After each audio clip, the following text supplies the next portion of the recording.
YTN 라디오 김우성의 생생경제. 애청자 여러분 안녕하십니까? 김우성 PD입니다. 나랏돈, 이 국민의 세금에 대한 관심이 높아지고 있습니다. 각종 이권 게이트에서도 그런 얘기가 나오고 있고요. 세금의 불평등함, 이런 것에 대한 불만은 이어지고 있습니다. 그런데 국민들이 돈에 관심을 갖는 게 아니라 국가가 제대로 운영되고 있는지에 관심을 갖고 있다, 이렇게 보는 게 정확할 것 같습니다. 조세 부담률이 높고 세금은 많이 거쳤습니다. 그런데 월급쟁이들만 이 세금을 많이 부담했다, 이렇다면 문제가 되겠죠. 관련 내용들 전문가와 함께 풀어보겠습니다. 연말정산 코앞에 두고 있습니다. 보너스라기보다는 내가 많이 낸 돈 중에 일부를 돌려받는 건데요. 연말정산 시에 체크해야 할 중요한 것들, 또 내년에 바뀌는 준비해야 할 것들, 전문가와 함께 챙겨드리겠습니다. 겨울철입니다. 아르바이트 하려고 분주한 청년들 많습니다. 그런데 이 아르바이트생을 노리는 보이스피싱이 또 기승을 부리고 있습니다. 주의해야 할 아르바이트 모집 보이스피싱, 범인 목소리와 함께 전해드리겠습니다. 2016년 12월 28일 수요일, 김우성의 생생경제 지금 시작합니다.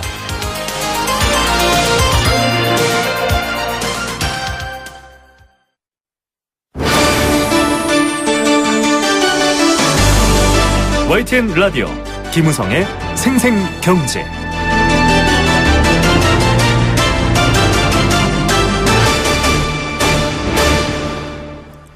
네, 첫 번째 생생 인터뷰입니다. 이 박근혜 정부 출범 이후로 줄곧 이야기된 게 증세 없는 복지입니다. 돈 더 안 걷어도 복지할 수 있다, 이 얘기였는데요. 실질적으로 바라보니까 국민들의 세 부담이 최고치에 육박한다, 이런 전망이 나오고 있습니다. 증세가 없는데 세금 부담은 최고다. 이게 앞뒤가 좀 안 맞는 말 같죠. 내년도 세법 개정안에 대한 평가, 또 효과적인 세수 증대 방안에 대해서 한번 고민해보지 않을 수 없습니다. 전문가와 함께 이 문제 짚어보겠습니다. 한국세무학회장을 역임하신 인천대 경영대학장 홍규용 교수 전화로 연결합니다. 교수님 안녕하십니까? 네, 안녕하세요. 네, 자, 증세는 없다, 이런 얘기 명목상으로는 지킨 것 같은데 실질적인 국민 부담은 늘어나고 있습니다. 조세 부담률이 20%에 육박한다, 이런 얘기도 나오고 있거든요. 어떻게 읽어야 합니까? 네, 그동안에 증세 없는 이란 단어가 많이 나왔었죠. 네. 그게 아마 이 세율 같은 외형적인 그러한 증세 수단을 사용하지 않았다는 의미일 뿐, 사실은 그동안에 상당히 그 비과세해 줬던 거, 그러니까 세금을 안 내게 해줬던 것도 면세, 세금을 줄여줬던 이런 것들을 상당히 줄였습니다. 그걸 줄였다는 얘기는 바로 사실상 증세가 이제 이루어진 것이죠. 네.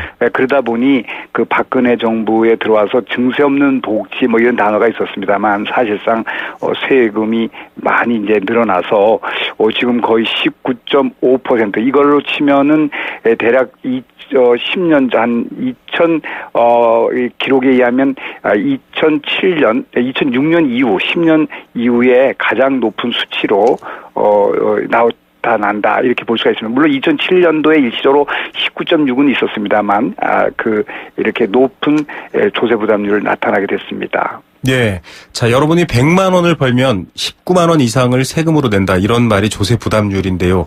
이게 교수님 지금 지적해 주셨지만 세금 올리지 않습니다라고 했지만 상황을 보면 세금이 올린 게 됐지 않습니까? 네. 앞뒤가 안 맞는다, 이렇게 생각하실 것 같은데요.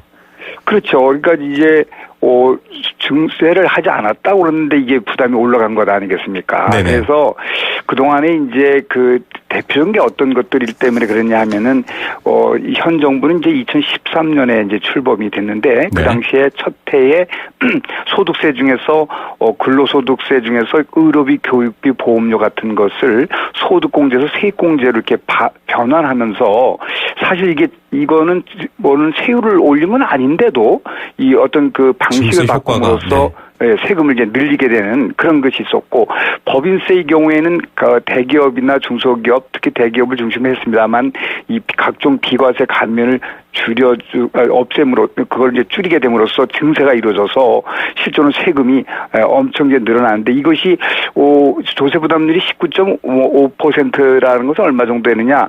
우리 보통 OECD 국가를 이제 예를 들었는데, 그쪽에는 한 25%가 평균이 됩니다. 네. 그런 면에서 보면은 많이 높지는 않지만 그러나 그런 쪽에는 고복지가 이루어지고 있고 네.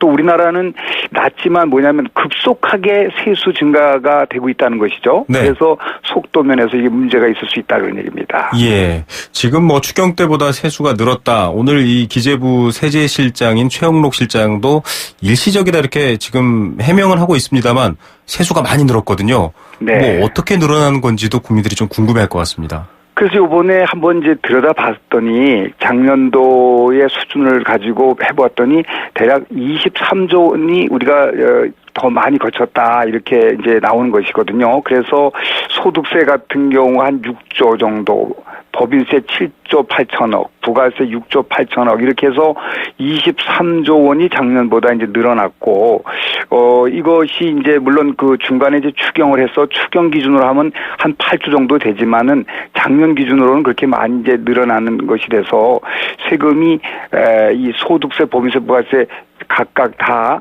골고루 이렇게 많이 거치고 있는 그런 상황에 있는데 이것이 뭐 일시적이다 이렇게 얘기를 하는 것은 뭐 그는 현재 뭐 부동산 양도소득세라든지 네. 이런 것들이 이제 가격이 부동산이 많이 올라서 뭐 일시적으로 발생했다 이렇게 얘기를 할 수 있지만 근본적으로 정부는 비과세 감면을 같은 그 구조적인 손을 봤기 때문에 이것이 꼭 일시적으로 본다고 볼 수는 없을 수 있습니다. 네. 증세 없는 이라는 말에 좀 더 정부는 힘을 싣고 싶어 하는 것 같습니다.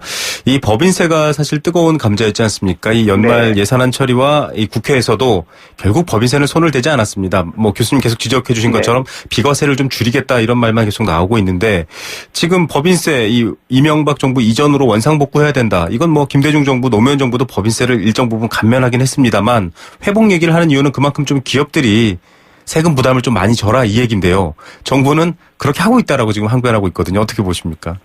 이 지금 그 법인세를 정부가 말하는 거는 지금 뭐 야당은 자꾸 법인세를 세율을 올려라. 원래 25% 최고 세율이었는데 네. 22%까지 내려갔으니 이걸 회복을 시켜서 해라. 이제 이렇게 얘기를 하니까 정부는 그렇지 않아도 법인세가 많이 늘어났다. 네네. 늘어나게 이제 바꿔놨다 합니다. 그러니까 비과세 감면 축소도 있고 최저한세라는 게 있습니다. 최저한세는 어느 기업이 일정한 수준은 꼭 세금을 내도록 하는 것인데요. 네. 그 최저한세도 올려줘서 실질적으로는 이 법인세도 지금 늘어나고 있다. 따라서 이렇게 세율을 올리지 않아도 법인세 부담이 상당하고 또 법인세라는 거는 이제 국제 수준에서 맞춰줘야 되고 이 미국 트럼프 대통령 후보 이번에 당선자는 35% 수준에서 15%로 내리겠다고 이렇게 하고 있는 등 또 영국도 그렇고 국제 수준은 이제 낮춰져 있는데 우리만 올려달라고 왜 세금을 그러면 역행하는 거 아니냐 이런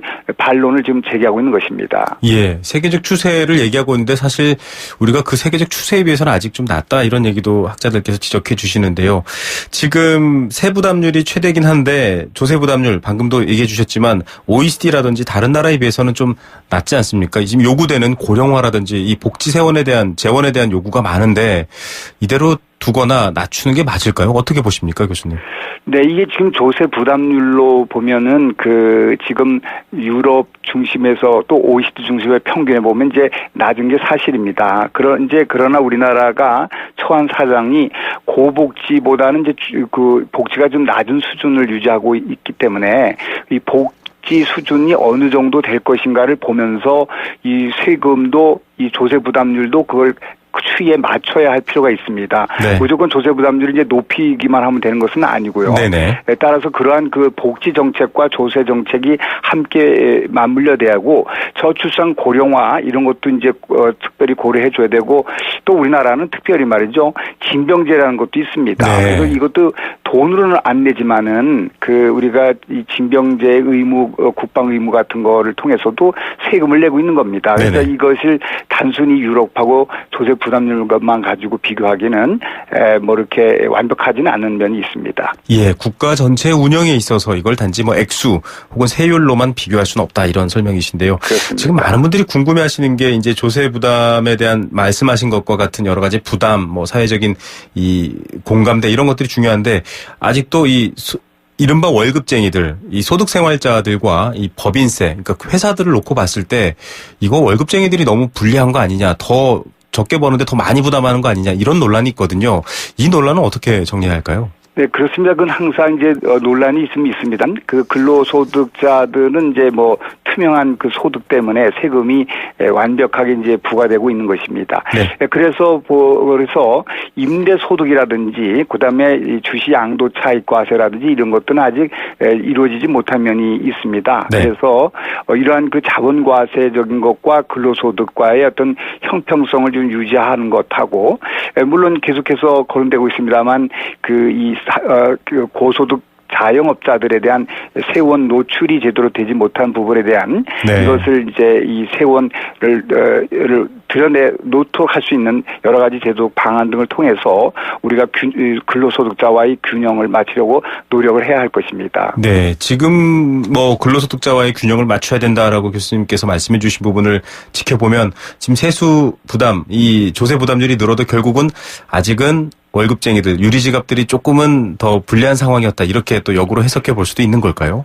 그렇습니다. 그래서 지금 최근에 2-3년 동안에 소득세 중에서 근로소득세가 상당히 늘어난 면이 있거든요. 네네. 또 그렇기 때문에 이런 것이 결국은 근로자들에 대한 부담이 이제 없지 않아 있었다 하는 것이고, 또한 그동안에 세수 늘어난 것 중에는 이제 뭐 담배세 같은 것도 이제 있습니다. 담배세는 국세만 관련된 게 아니라 지방세하고 관련이 한꺼번에 되기 때문에 네. 이러한 면에서 보면 그동안에 그 한 5-6조 원이 더 거쳤는데 5-6조 원이라는 것은 우리나라의 상속증여세 합친 금액만큼 된 정도의 큰 금액입니다. 네. 이렇게 된 그 세수에 대한 거는 보통은 이제 서민 부담이라고 이제 보통 얘기를 할 수 있는 거니까 네네. 이런 것들도 앞으로는 좀 개선의 여지가 있다 이렇게 볼 수가 있습니다. 네, 이에 대해서도 역시 정부는 담배세 영향은 미미하다 이렇게 밝히고 있지만 이게 또 건강 관련 예산으로 쓰이지 않았기 때문에 논란이 더 커지고 있던 부분도 있습니다. 그런 면이 있습니다. 네, 교수님 이 내년에 물론 뭐 세법 개정안 시행령도 나오고 있는 상황이긴 한데요. 좀 더 저희가 보완해 가야 될 좀 중심이랄까요? 무게 중심이랄까요? 이런 것들 한마디 제언 부탁드립니다. 네, 물론 지금 우리 세금 중에서 소득세, 법인세, 부가세가 모든 세금 중에서 75%를 국세 중에 75%를 차지하는 큰 세금에 해당이 됩니다. 네네. 예, 이러한 그 소득세와 법인세는 결국 소득과세인데 소득이 늘어야만 되는 것입니다. 그렇죠. 그래서 이 세율 구조에서 이 법인세는 국제 수준도 있고 소득 재분배 기능이 약하다는 면에서는 소득세에서 좀 소득 재분배 기능을 위해서 거기서 조정해 줄 필요는 있다고 보입니다. 그러나 기본적으로 그 모든 세금은 세율에 의한다기보다는 경기 상황과 소득 구조를 영향을 미치는 기업의 활동 그리고 경제 상황 등이 이제 큰 역할을 하기 때문에 네네. 경기 살리는 것이 세금을 올리는 가장 큰 방책이다 이렇게 볼 수가 있습니다. 예, 이 소득이라는 말 결국 세금은 소득이 있어야 생기는 거니까 이 교수님 지적처럼 전체적인 순환을 더 봐야 할 것 같습니다. 오늘 좋은 말씀 감사드립니다. 감사합니다. 네, 한국세무학회장을 역임하셨습니다. 인천대 경영대학장 홍기용 교수였습니다. YTN 라디오 김우성의 생생경제. 네, 함께 느끼는 우리 경제 공감 사전입니다. 이 경제에서 다양한 여러 가지 이슈가 있는데요. 한 번 더 그 말 또 의미 곱씹어 보면 더 풍부해지고 이해하기 쉬워지죠. 그렇게 여러분들의 의견을 나누는 그런 시간입니다. 의견 보내주시면 추첨을 통해서 도심 속 꿈의 놀이터 일산 원마운트에서 워터파크 이용권 드리고 있습니다. 단문 50원, 장문 100원의 정보 이용료 부과되는 샵 0945번 문자로 참여할 수 있습니다. 오늘의 경제 공감사전 앞서 뜨겁게 이야기한 세금입니다. 두 글자입니다. 국가를 유지하고 국민의 생활의 발전을 위해서 또 국가 운영을 위한 필수적인 게 바로 이 돈, 세금입니다. 국민들이 납부하는 거죠. 기업들도 납부합니다.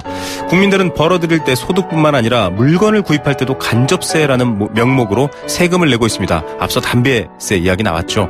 이런 세금들이 복지 재원 등을 국민 생활을 위해 쓰여야 한 만큼 당연한 의무이긴 한데 이게 공평한가가 항상 문제가 되고 있습니다. 더 많이 버는 사람이 더 세금을 많이 내는 것, 더 적게 버는 사람이 세금을 좀 덜 내는 것, 이게 바로 공평과세인데요. 우리나라는 좀 그게 안 되고 있다, 이런 지적들이 나오고 있죠. 세금, 여러분은 어떻게 생각하십니까? 다양한 여러분들의 의견 기다리고 있겠습니다. 저는 이렇게 한번 생각해 봅니다. 세금 내는 것이 아니라 결국 나에게, 우리에게 쓰는 돈이다 라는 생각이 드네요. 여러분들의 의견 기다리겠습니다.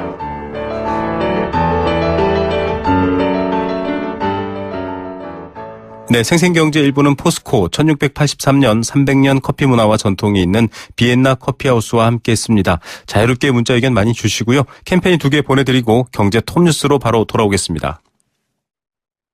YTN 라디오 캠페인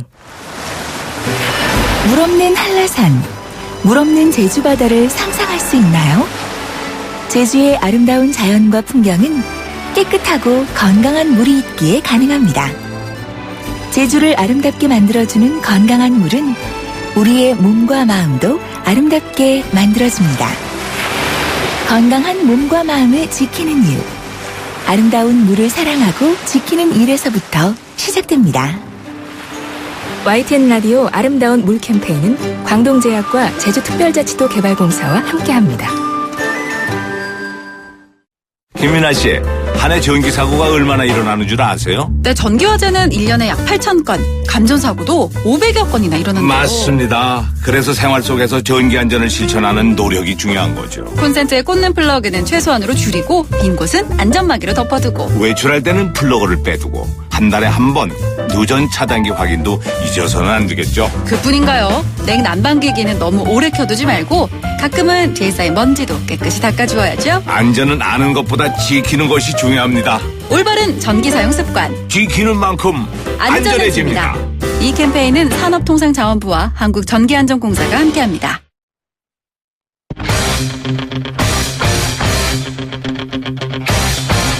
지금 가장 뜨거운 경제 소식. 경제 톱 뉴스. 네, 이 시각 주요 경제 뉴스 먼저 전해드립니다. 억대 연봉 받고 싶죠. 저도 받고 싶습니다. 그런데 살펴봤더니 60만 명에 달한다고 합니다. 생각보단 많은데요. 첫 번째 뉴스로 전해드리겠습니다. 세금을 한 푼도 내지 않는 사람들, 소득이 적기 때문인데요. 이런 사람들이 조금 줄어들었다라는 소식도 들어와 있습니다. AI 때문에 계란값 걱정이 이만저만이 아닙니다. 최고치를 넘어섰다고 하는데요. 설 명절까지 앞두고 걱정이 더 커지고 있습니다. 이 시각 주요 경제 뉴스 이데일리 권소영 기자 연결하겠습니다. 안녕하십니까? 네, 안녕하세요. 네, 억대 연봉 아직은 너무 먼 이야기 같긴 한데 60만 명이나 되네요. 네, 오늘 국세청이 2006년 국세 통계 연보를 냈는데요. 네. 이걸 보니까 근로소득자, 그러니까 직장인들의 연봉 통계가 들어있었습니다. 2015년 소득을 기준으로 전체 연말정산 근로자 1,733명 중에서 연간 총 급여액이 1억 원을 넘는 사람은 59만 6천 명이었습니다. 네. 이게 1년 전보다 7만 명, 그러니까 13.3% 늘어난 건데요. 증가세 자체는 좀 둔화됐습니다. 2010년만 해도 42.3%였는데요. 2012년부터 4년째 10%대 초반에 그치고 있습니다. 1억 원 초과자가 낸 총 결정세액은 16조 788만 원이었는데요. 전체 근로자가 납부하는 세액의 절반 수준인 52.2%를 차지했습니다. 이거는 소득세법이 좀 누진적인 구조로 띄고 있기 때문인데요.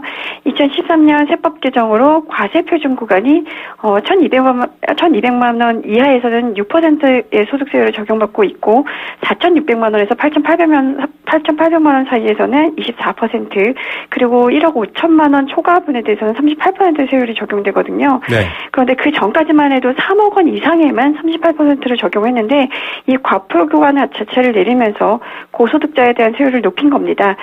또 이 소득공제를 세액공제로 바꾸면서 고소득자에 대한 공제 혜택이 상당수 줄어든 영향도 있는데요. 그리고 또 근로소득의 연말정산자의 평균 급여액을 보니까 3,245만 원이었는데 이거는 전년보다 2.5% 늘어난 겁니다. 지역별로 중공업이나 석유화학 단지가 몰려있어서 부자 도시로 꼽히죠. 울산이 4,102만 원으로 가장 많았고요. 행정도시인 세종이 서울을 제치고 2위에 올라섰습니다. 예, 1,700만 명 중에 60만 명, 1억 원 이상 버시는 분들. 이런 얘기가 있군요. 세금을 안 내시는 분들도 있잖아요. 그 비중은 좀 줄었다 이런 얘기도 있네요. 네, 이 직장인 면세자라고 하는데요. 46.8%를 차지해서 전년보다 1.3%포인트 감소했습니다. 이거는 세법 변화에 따른 영향이라기보다는 직장인들의 월급이 올라서 이 자연 증가분에 따라서 면세자가 일부 줄어든 거고요. 이 면세자 비율은 2013년 31.2%까지 떨어졌다가 2013년 세법 개정과 연말정산 그때 파동 나면서 네. 무한대책 내놨었잖아요. 그 영향으로 인해서 2014년에 48.1%까지 치솟았었습니다. 이 경제협력개발기구 경우에는 면세자 비율 평균이 16%인데 이거와 비교해보면 우리나라 면세자 비율이 상당히 높은 편인 거죠. 네. 이 통계에서 몇 가지 더 말씀드리면 외국인 중에서 연말정산 받는 사람도 54만 4천 명으로 1년 전보다 7.1% 늘었는데요. 이들의 평균 급여를 보니까 1.7% 늘어서 2,333만 원이었습니다. 작년 이제 기속 연말정산을 신고한 외국인 근로자 중에서 중국 국적이 19만 7,567명으로 가장 많았습니다. 그러니까 외국인 근로자 3명 중에 1명이 중국인이라는 소리였고요. 금융소득이 있는 종합소득세 신고자의 평균 소득은 2억 6,700만 원이었는데요. 이 중에서 금융소득 비중은 46.1%에 달했습니다. 금융소득이 5억을 넘는 사람도 3,676명이나 됐습니다. 예, 부자를 그려놓은 그림 같아 이런 생각이 듭니다. 자, AI 때문에 계란값 걱정 지금 커지고 있는데 가격도 최고치고 설 연휴도 앞두고 있는데 큰일이네요. 네, 이번에 조류 인플루엔자 사태는 사상 최악의 사태라는 평가를 받고 있는데요. 알을 낳는 산란계까지 대량 살처분되면서 계란 부족 사태가 벌어졌고 대형마트에서 파는 계란값도 고공비행하고 있습니다. 현재 홈플러스와 롯데마트에서 팔고 있는 계란 30개들이 한 판 가격이 7,290원인데요. 네. 대형마트 계란값이 7,000원 넘어선 게 이번이 처음입니다. 계란 가격은 이달 들어서만 20% 가까이 급등했는데 이런 추세가 이어지면 8,000원도 넘을 수 있다. 이런 전망이 나옵니다. 네. 대형마트 말고 일부 소형 소매점에서는 계란 한 판에 10,000원을 넘어서기도 했다는데요. 이 문제는 곧 설 연휴가 다가온다는 겁니다. 내년 1월 28일이 설인데요. 이 명절 음식 장만할 때 계란 빼놓을 수 없잖아요. 그렇죠. 전도 부쳐야 되고 떡국에 계란 지단도 들어가고 하는데 이 때문에 설 연휴를 전후해서 계란 대란 사태가 고비를 맞을 것이다. 이런 우려도 나옵니다. 네, 서민들 걱정이 더 커지는 것 같습니다. 자, 은행들의 주택담보대출이 계속 오름세다. 어떤 내용입니까? 이 한국은행이 오늘 내놓은 11월 중 금융기관 가정평균 금리 자료를 보니까 지난달 은행권 주담대 금리가 신규 취급액을 기준으로 3.04%를 기록해서 전월 대비로 0.15%포인트 올랐습니다. 이게 지난 1월 이후에 10개월 만에 3%대로 올라선 건데요. 예금은행의 전체 가계대출 금리는 3.2%로 이것 역시 10월에 비해서 0.12%포인트 올랐습니다. 이렇게 금리가 오른 거는 이 지난 9월 미국 대선 때 도널드 트럼프가 당선이 된 데다가 미국이 12월 금리를 올렸지만, 그러니까 12월 달 금리를 올렸지만 그 전부터 이 금리 인상할 것이라는 전망이 나오면서 미리 시장 금리가 상승했거든요. 네. 은행의 주택담보대출 같은 경우에는 고정금리는 금융채 5년물을, 변동금리는 은행연합회가 매달 발표하는 코픽스 금리를 기준으로 하는데요. 이 기준으로 삼는 금리들이 오르니까 주담대 금리도 오를 수밖에 없는 구조입니다. 이렇게 금리가 오르면서 원리금 상환 부담에 대한 우려도 높아지고 있는데요. 한국은행은 대출금리가 1%포인트 오르면 전체 가계가 추가로 부담해야 할 이자가 연간 약 9조 원에 달하는 것으로 추정하고 있습니다. 특히 금리 변동에 민감한 저소득층이라든가 저신용층 그리고 다중채무자 같은 이 취약차주가 146만 명에 달하고 이들의 채무 규모가 약 78조 6천억 원 정도라고 이제 추산하고 있는데요. 금리가 오르면 아무래도 이들이 가장 먼저 타격을 받을 테니까 이로 인한 문제도 상당할 것 같습니다. 네, 저희도 관련 인터뷰를 보내드렸지만 경제 회복력을 더 악화시킬 수 있다. 이런 얘기도 나옵니다. 저축은행 쪽으로 많이 몰리고 풍선 효과 얘기도 나오고 있는데 좀 낮은 금리로 빌려주는 저축은행들도 생겨났네요. 네, 살돌2 대출이라고 하는데요. 살도 2 대출이라고도 하고요. 네네. 저축은행들이 이제 서울보증보험의 보증을 받아서 금리를 낮춘 중금리 대출 상품입니다. 이 살돌2 대출 금리가 연 15% 내외인데요.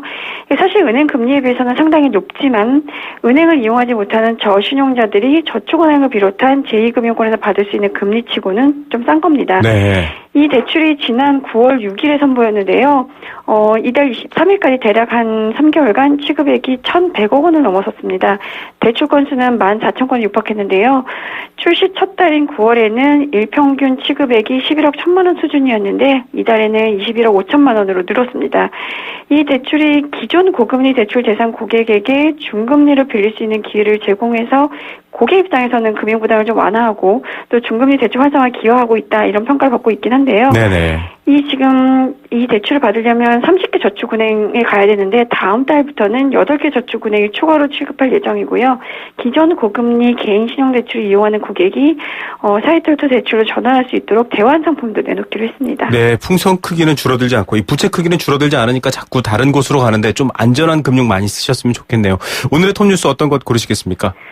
오늘 그 국세청 통계 연보를 보면서 사실 이 세금 한 푼 안 내는 직장인 면세자가 줄어들긴 했지만 여전히 47%가량 된다는 점이 좀 놀라웠는데요. 네. 뭐 이게 각종 공제를, 그러니까 저소득층이면서도 각종 공제를 받아서 가능한 겁니다. 네네. 뭐 물론 저소득 직장인에게 더 많은 혜택을 주는 건 좋은데 이 면세자 비율이 높아지게 되면 전체 직장인들의 세금 부담이 높아질 수밖에 없거든요. 네. 그래서 이제 정부도 과세 미달자를 좀 줄이기 위한 대책을 만들고 있긴 한데 일단 기본적으로 소득이 있는 곳에 세금이 있다라는 원칙이 좀 지켜져야 될 것 같습니다. 예, 세금을 걷는 것 못지않게 세금을 잘 쓴다면 이런 논란도 불식하겠죠. 오늘 뉴스 감사드립니다. 네, 고맙습니다. 이데일리 권소현 기자였습니다.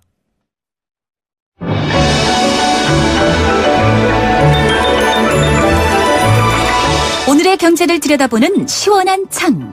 YTN 라디오 김우성의 생생경제. 생생 인터뷰. 네, 오늘 두 번째 인터뷰도 첫 번째 인터뷰와 마찬가지로 세금과 관련된 이야기입니다. 13월의 보너스, 이런 말 많이 들어보셨죠? 많은 분들이 연말정산을 하면서 바라고 있는 이야기입니다.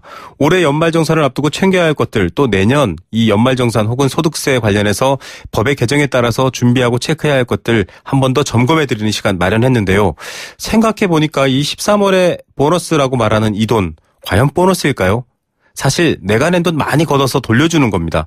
증세 요소들이 점점 늘어나고 있고요. 앞서도 인터뷰했지만 법인세보다 소득세 부담자들이 더 부담이 커지고 있는 상황에서 아시다시피 국회는 법인세는 그대로 놔뒀습니다. 생각해 볼 부분들이 참 많고요. 또 현실적으로 지금 챙겨야 할 것들도 많습니다.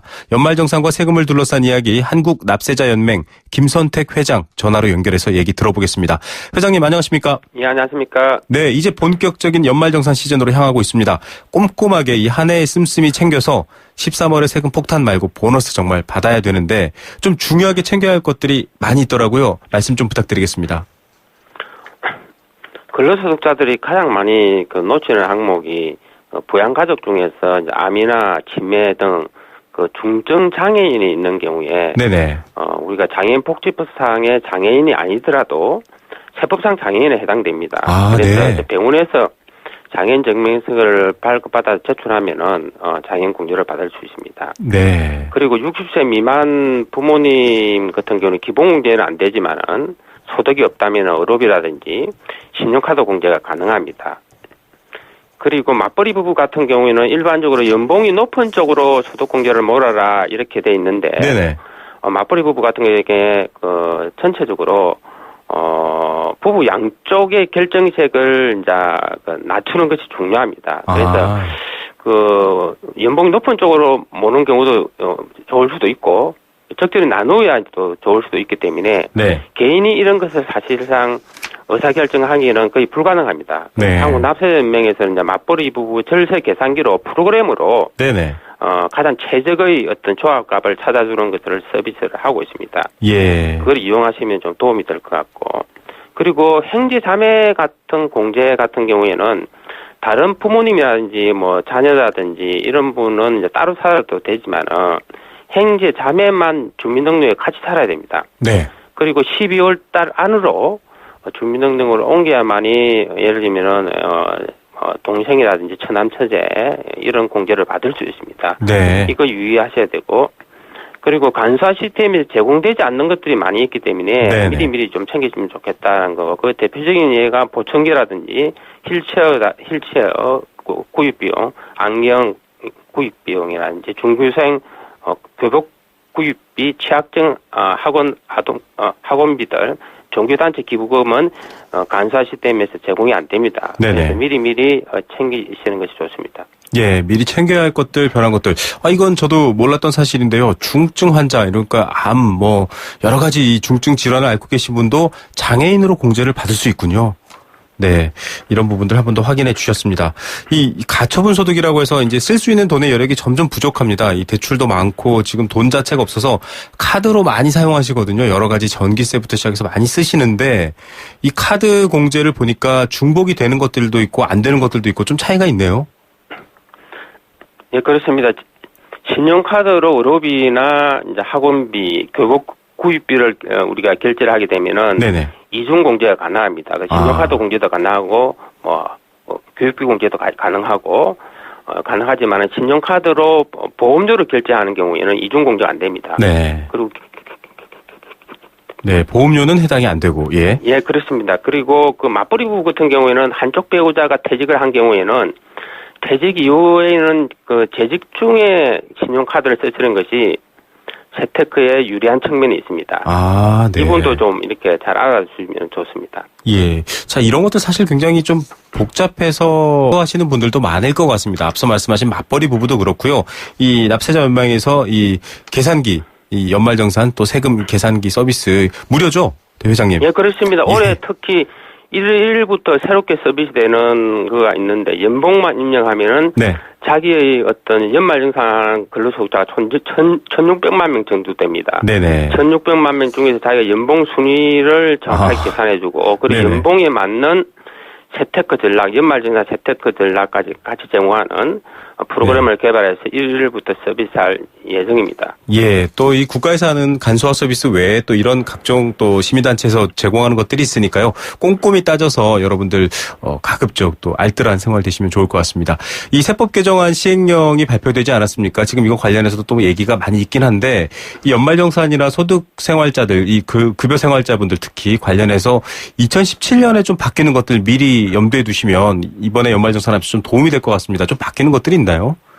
예, 이번 세법 개정 시행령안이 발표된 것은 27년 기속소득부터 적용됩니다. 네. 그래서 2018년 1월 달에 네. 적용되는 건데 월세 세액공제 같은 경우에 배우자 명의로 월세 계약을 하거나 해도 지금은 공제가 안 됩니다. 아. 그런데 내년부터는 가능하고 그리고 체험 학습비도 교육비 공제 대상이 됩니다. 네네. 그리고 중고차를 카드로 구입한 경우에는 구입비의 10%를 신용카드 소득 공제가 가능합니다. 네, 이런 것들 좀 바뀌는 것들이 많이 있습니다. 좀 여러 가지 여러분들도 잘 챙겨보면 좋을 것 같은데요. 지금 뭐 여러 가지 얘기 중에 장기 저축성 보험, 이게 사실은 좀 불법 뭐 증여다, 뭐 탈세 수단이 된다 이런 비판도 있었는데 보니까 비과세 한도를 축소했더라고요. 그래서 사실은 이것도 세금 더 거두려는 꼼수 아니냐 이런 비판도 있는데 어떻게 보십니까? 현재 우리 정부에서는 국가 재정이 굉장히 안 좋습니다. 네. 현재 현 정부 들어서 복지는 굉장히 많이 늘어나는데 복지 증가액 중에 일부만 담배세나 연말정산자 이런 다른 항목으로서 정세를 하고 거의 80% 정도는 사실 국가 부채를 발행해서 빚을 내서 지금 재정을 꾸려가고 있기 때문에 네. 사실 세법 개정을 할 때 지금은 소득 공제를 늘리기보다는 정부가 이제 소득 공제를 줄이는 네. 세감면을 줄이는 그런 입법을 많이 지금 하고 있습니다. 네. 전체적인 국가 재정의 어떤 건전성 차원에서 네네. 그렇게 지금 되고 있고 향후에도 계속해서 이렇게 그렇게 될 수밖에 없는 불가피한 측면이 있는 것 같습니다. 예, 비과세를 축소하는 거는 좀 지금 공적 부분에 이 부채도 1,000조를 넘어섰는데요. 불가피한 면이 있다 이런 설명도 있습니다.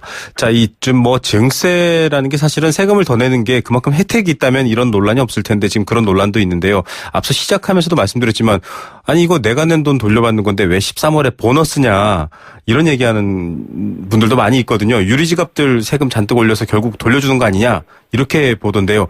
이렇게 봐도 되는 건가요? 어떻습니까? 연말정산 제도라는 것 자체가 사실 월급을 받을 때 이제 매달 원천 징수를 합니다. 그 네. 제도는 전 세계적으로 모든 국가에 대부분 다 있습니다. 네. 그 이유는 국가에서 1년치의 세금을 한꺼번에 이렇게 징수를 하게 되면은 조세 저항이 많기 때문에 매달 원천 징수하고 이제 정산하는 제도를 쓰는데 미국이나 캐나다 같이 선진국에서는 우리나라 같이 연말정산 제도는 없습니다. 즉 회사에서 이렇게 정산을 해주지 않고 네. 개인이 직접 사업소득자처럼 소득세 확정 신고를 하도록 그렇게 되어 있습니다. 사실상은 이게 미리 뗐다가 돌려주기 때문에 그것이 보너스다. 실질적으로는 자기 돈을 받아가는 측면이기 때문에 보너스라고 보기는 어렵지만은 그래도 13월에 어떤 이렇게 한꺼번에 또 환급액이 생기면은 굉장히 기분 좋습니다. 그렇지만 최근에는 이렇게 환급 받으신 분도 있지만은 다시 토해내는 사람이 네, 상당히 세금 많이 폭탄 발생하고 많이 있습니다. 네네. 참, 이런 뭐, 제도 자체는 좀 보편적이긴 하지만 이런 부분들에 대한 것들 여러분들이 좀 더 이해하시면 하고 바라는 마음에서 여쭤봤습니다. 지금 경제 상황도 안 좋고 특히 이 가계부채 얘기가 계속 나오고 있습니다. 그래서 세테크에 더욱더 절실해지고 있는데요. 좀 도움되는 말씀 끝으로 한마디 부탁드리겠습니다. 사실 최근 우리가 한 10년 정도 이렇게 근로소득자 중에서 연봉이 굉장히 안 오르거나 미미하게 오르는 계층이 굉장히 많습니다. 네. 그런데 매년 사회보험료가 이제 조금씩 올라가고 물가도 올라가기 때문에 실질 임금이 이렇게 감소되는 근로소득자들이 또 연말 생산에서 또 세금을 더 내게 되면은 굉장히 기분이 안 좋죠. 예, 박탈감이 사실상 그래서 올해 특히 1월 달에는 지금 전체적으로 경제도 어렵고 해서 근로소득자들이 재테크에 굉장히 관심이 많은 것 같습니다. 재테크라는 부분이 그냥 공짜로 이루어질 수는 없는 것 같습니다. 그래서 세금에 관한 기본적인 지식을 조금 시간 내서 공부를 하고 해야만이 안 내도 되는 세금을 우리가 내지 않는다는 겁니다. 그리고 네. 우리가 그 세법을 몰라가지고 과다 세금을 낸 경우에도 지난 5년간 놓친 소득공제는 지금이라도 환급이 가능하다는 것도 네네. 마지막으로 이야기 드리겠습니다. 예, 좀 알뜰하게 챙기시고요. 은행에 나 성실하게 이자 잘 내고 돈 많이 올랐으니까 금리 내려줘라는 요구권도 모르시는 분들 많은데요. 세금도 마찬가지입니다. 5년 동안 못 돌려받은 세금 받을 수 있다라는 거, 이런 것들 꼼꼼히 챙기는 연말 되시기 바랍니다. 회장님 오늘 말씀 감사드립니다. 예, 감사합니다. 한국납세자연맹 김선택 회장이었습니다. 안전하고 행복한 경제 생활을 위한 시간. 경제 수사대. 네, 경찰서에는 없습니다. 이 금융감독원에도 사실은 없습니다. YTN 라디오만 있는데요. 뭐냐면 바로 경제수사대입니다. 보이스피싱 범죄가 갈수록 교묘해지고 있고요. 또 사회적인 상황을 잘 악용하고 있습니다. 그래서 꼼꼼하게 그 정보를 알고 또 주변과 나누지 않으면 이 범죄를 막기가 더 어렵겠죠. 오늘도 그런 소식들 또 범인 목소리까지 준비해서 저희가 꼼꼼하게 준비했습니다. 경제수사대 금융감독원 불법금융대응단 최가영 변호사 연결하겠습니다. 최 변호사님 안녕하십니까? 네, 안녕하십니까. 예, 뭐 경제가 워낙 어려우니까요. 이 취업난 얘기는 안 할 수가 없습니다. 특히 구직자분들은 마음이 절박하거든요. 이런 분들을 속여서 이 보이스피싱이 악용한다. 이런 사례가 나오고 있던데요. 어떤 내용입니까? 네, 올해 11월 이후 금감원에 총 134건의 취업사기 관련 내용이 제보가 되었는데요. 택배회사 등을 사칭해서 구직자를 고용하고 현금 배달 업무라고 속인 후에 구직자의 계좌에 보이스피싱 피해금을 입금시켜 이를 현금으로 찾아 사기범에게 전달토록 기망하는 수법 등을 이용한 보이스피싱 사례가 다수 발생하고 있습니다. 예, 이런 직업이 있는지 없는지도 사실은 애매해서 이거 그냥 뭐 직업 중에 하나인가 생각하실 수 있는데 범죄입니다. 이렇게 구직자를 속여서 인출책으로 이용하는 사례가 늘고 있다고 하거든요. 왜 이렇게 늘고 있는 거죠? 그간 대포통장 근절 대책으로 사기범이 대포통장을 이용한 피해금 인출이 어려워지자 구직자를 속여 인출책으로 이용하는 사례가 급증하고 있는 것으로 보입니다. 네. 사기범에게 통장, 카드를 양도하는 경우뿐만 아니라 보이스피싱 피해금을 인출하여 전달하는 경우에도 민형사상 책임이 따를 수 있기 때문에 겨울방학을 맞이하여 아르바이트 하시려는 분들께서는 각별히 주의를 하셔야겠습니다. 네, 뭐 이를테면 좀 상상해 보건데요. 자, 여러분 현금 배달 아르바이트 있습니다. 뭐 불법 아닙니다라고 했는데 완전 불법이고 이 범죄 조직에 이용될 수 있다, 악용될 수 있다 이런 얘기 해주셨고요. 구직을 신청했는데 인출책 및 대포통장 명의인이 된 사례, 그러니까 이런 이용된 사례가 있다고 하는데 좀 설명해 주시죠. 네, 첫 번째는 지하철 택배 아르바이트 구인 공고를 보고 지원하였다가 인출책이 된 사례인데요. 네. 사기범은 생활정보지에 지하철 택배기사를 모집한다고 광고하여 구직자 A씨를 채용한 후에 A씨 계좌로 보이스피싱 피해금을 입금시킨 다음 A씨에게 이를 현금으로 찾아서 지하철역에서 사기범에게 전달하도록 기망하였습니다. 네, 여러분 지하철 택배 아르바이트 언뜻 제목만 보면 별로 범죄 아닌 것 같죠? 그런데 범죄입니다. 자, 사기범 목소리를 저희가 준비했는데 한번 들어보겠습니다. 일단. 예, 각 출구마다 나와 있어요. 한 가지만 전해주시면 되는 거고요. 연락 같은 건 어떻게 합니까? 그쪽에 신분력이 여기 아니요. 도착을 했으면. 예를 들어가지고 9시 반에서 저희가 2시까지예요. 네. 출근을 어디로 하시냐면 9시 반까지 자택에서 가까운 지하철역으로 하시면은 제가 전화상으로 일거리를 드리는데 본인은 오늘 나오면 인상사에 예를 들면 청바지에 검은 스택 티 입으셨다. 2번 출구에 나와 계세요 하면 2번 출구에 나와 계실 거 아니에요. 인상차게 말씀해드리고 실버 물류에서 나오셨어요. 확인 후에 서류 확인하고 건네주시고 이렇게 하죠. 예, 여러분 이거 실제 지금 이 지하철 택배 아르바이트를 가장한 범죄자들의 이 뭐랄까요, 이 피해자를 만드는 이 전화 통화 내용 실제로 들려드렸습니다. 교묘하네요. 방법이 지하철역 몇 번 출구에 무슨 모자에 어떤 옷에 어떻게 입고 인상착이 어떠하다. 이 자체부터가 좀 이상하긴 하거든요. 뭔가 의심스럽다라는 생각을 이분도 하셨을 것 같은데요. 네, 사기범은 A씨가 의심하지 못하도록 처음에는 단순 서류를 전달하도록 시키면서 일당을 지급하여 A씨를 안심시킨 후에 네. A씨에게 일을 잘한다면서 고액 수당을 지급할 테니 본인 계좌로 현금이 입금되면 인출하여 배달해달라고 하였고요. A씨가 자금이체를 하지 않고 왜 현금을 이렇게 배달하느냐고 의심하자 네. 사기범은 회사의 매출액을 줄여서 세금을 절감하기 위한 목적이라면서 A씨를 기망하는 등 치밀하게 A씨를 범죄에 이용했습니다. 네, 아니 이거 뭐 회사 간에 거래하시지 왜 현금을 직접 건넵니까? 라고 했더니 좀 세금 줄이려고 한다라는 식으로. 그것도 범죄인데요. 하여튼 여러분 범죄에 연루되시면 안 됩니다. 저 다른 건도 하나 있던데 보니까요. 경매 대행 아르바이트. 앞서는 지하철 택배 아르바이트였습니다. 여러분 방학 앞두고 주의하시기 바랍니다. 경매 대행 아르바이트 문자를 받고 지원했는데 또 이런 범죄에 연루됐네요. 어떤 내용입니까?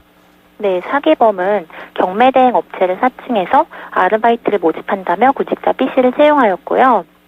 경매 의뢰인의 경매 대금을 회사에서 대납해주면 낙찰받은 후에 경매 대금과 컨설팅 수수료를 B씨가 지급받아 회사로 전달하는 업무라고 B씨를 속인 다음에 B씨 계좌로 보이스피싱 피해금을 입금시킨 후 현금으로 찾아 사기범에게 전달하도록 기망했습니다. 자, 이것도 여러분 참 이런 머리를 좋은 데 쓰지라는 생각이 들 정도인데 치밀합니다. 자, 한번 들어보겠습니다. 경매 대행 현장조사 아르바이트 어떤 식으로 범죄에 연루시켰는지 들어보시죠. 부동산법이 바뀌면서 25%라는 세금을 과다하게 지금 가져가요. 국세청에서.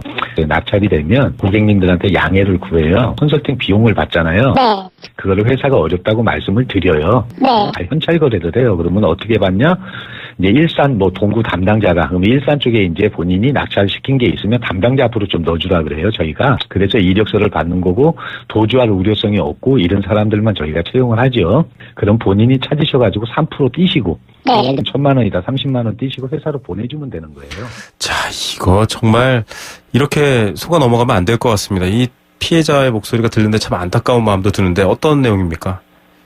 네, 사기범은 경매 의뢰인으로부터 현금을 받고 지정한 대로 시간 내에 회사에 전달이 안 되거나 입금이 안 되는 경우 바로 횡령으로 신고한다고 하면서 B씨가 신고하지 못하도록 했고요. 또 은행 창구에서 인출 시 은행원이 현금 인출 사유를 물어보면 회사의 경매 사업과 관련해서 인출하는 거라고 대답하라고 지시하는 등 치밀한 방법으로 B씨를 기망했습니다.